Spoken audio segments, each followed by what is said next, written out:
Hey guys, welcome back to the Kaleido Roasters USA YouTube channel. This is the third portion of the series brought to you by Espresso Outlet on how to get going with your Kaleido roaster. So what we're doing is we're really diving into some of the fundamentals of roasting. We're not going super deep. We're just trying to have you understand the best that you can of what all these different things on your graph mean. So if you haven't watched our first two videos, I encourage you just to pause this video, go back. We have the first video. It's all about just the basics of artisan. It's kind of the fundamentals of what we find is going to really benefit you and some of the terminology that is going to help you as you get going roasting. Then the second one was all about your charge temperature and your turning point. So today what we're going to cover is the yellowing portion, which honestly, if you look at most graphs, as we discuss coffee, it usually has this yellowing phase from the point that you charge all the way to your dry end. But we decided to separate it out into two different videos. So if you could hit like and subscribe on this series, we're going to have more videos coming up. We're going to go over the next phase here in a few days about your Maillard reactions and development, as well as going into some videos on like creating a roasting plan and kind of analyzing some of these roasts. So make sure to check back on that. I think you'll really find it enjoyable as you get going with artisan. So why do we dry coffee beans? Well, coffee beans, they come and they have a natural, we'll just say approximately 10% moisture content in the bean itself. And whenever we introduce heat on something like this bean with some moisture, it's just going to naturally start drying out that coffee bean. Well, with our coffee roaster, what we're doing, and with the profile portion of the roaster, what we're doing is we are introducing heat in a manner that it is drying out the bean in a more controlled manner. So what is this doing? It's setting you up for your next reaction. Your next reaction, it's sometimes called the browning phase, Maillard reactions. What it's doing is it's taking the amino acids and the carbohydrates inside the coffee bean and is giving you a lot of those aromas and all the flavors that we're looking for. So if we rush through this drying phase, you're not really setting yourself up for a good Maillard reaction, and your coffee could be kind of baked, or it could just really not give the actual origin of that coffee that you're looking for. So a lot of times it's this kind of putrid. You'll get some of that really bright astringencies. That there are versions of that are very pleasing, and then there are some that aren't quite as pleasing. Doing this drying phase correctly is going to help you through that next reaction and set you up for success with the roast.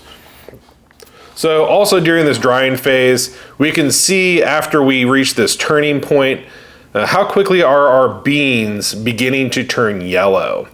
And this is kind of the phase right before the caramelization, right when the beans are getting dry, the moisture content is very low, and the caramelization of those coffees start to come through and you get that sweet smell. But at the same time, you don't want this going too fast. So this is a good portion of the graph to start looking. How is my roast progressing? Is my roast progressing very quickly? Are the beans turning yellow very quickly? Or are they just dragging on and you're just drying and drying and drying and drying? That's going to tell you that you need to up the temperature at this point.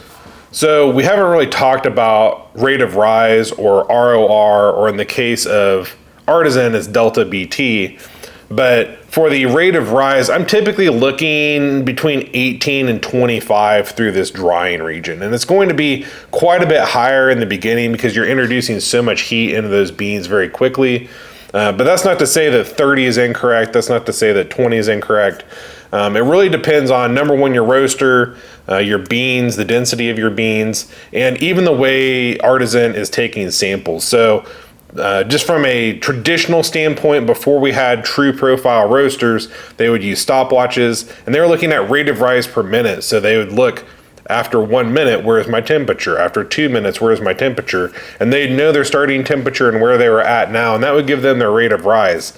Well, with these softwares, it's doing it pretty much continually. So we're getting that continuous feedback, which is very nice because you're able to make changes on the fly much more quickly.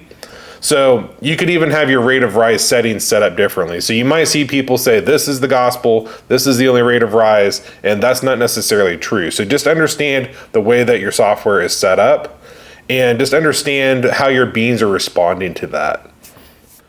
So in simple terms, the drying we already spoke about, we're removing some of the moisture content, but also this phase is called the yellowing phase. So a lot of times throughout this phase, you're going to go from a dark green, we're just going to use like a traditional washed green coffee in this example. You're going to go from a very dark green coffee bean, it's going to turn a little bit more pale olive green.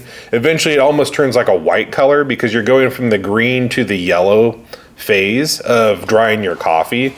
And then you're going to get that brighter and brighter yellow until you can see that caramelization and smell some of that caramelization come through. So as we're doing this, what we're really doing is we're getting to that caramelization phase, the next phase that we're going to talk about in a future video. And we're going to be pulling out that trier and we're going to be testing those beans every 20-30 seconds from when we dump. You don't necessarily have to do this. You can probably look through your sight glass, but I recommend as you're getting going with roasting, it's going to help you understand when to call dry end. Now, there is no magic answer for when to call dry end. And we'll discuss this a little bit more in a future video about making a roasting plan. But in this example here, typically from charge to dry end is about 50% of my roast. So I have a 10-minute roast here, and you can see it's a little less than 5 minutes. It's maybe not quite ideal, about 4.5 minutes. I would say 45 to 50 is pretty acceptable for from your charge to your dry end. Now our next two phases, it will be the other 50% of the roast. So that's a good way of knowing if your beans are going in a good manner. There are different types of roast. Maybe you're going very light. Those are going to roast a little bit differently. We'll talk about in future videos about maybe getting some of the origin out of that bean. So what does that mean? Certain beans have like a lot of fruitiness or an astringency that you may want to mask a little bit. So we can make some adjustments in our roast to get rid of those. So this pretty much concludes the first phase of roasting. And the first phase is your charge temperature, your turning point, all the way to dry end. We consider this the first phase in roasting. Next time we're going to talk about the browning phase, which contains Maillard reactions. Now we're not going to go into that a whole lot today, but if it's something that you're not familiar with, you might do a quick Google search on it. We are going to discuss it in that video. It's essentially caramelizing carbohydrates into sugar. So that's where a lot of your flavor is going to come from in your coffee. It's a very important phase. You can really change the origin of a coffee from maybe fruity to a little more roasty in flavor if that's something that you're looking for, or maybe you're looking for that fruitier coffee and you're going to want to make sure to adjust to not have those roasty notes. So I think that's all for today. So if you have any questions or comments on this video or future videos, you can feel free to leave them in the comments below. So I'll see you next time. Thanks for watching.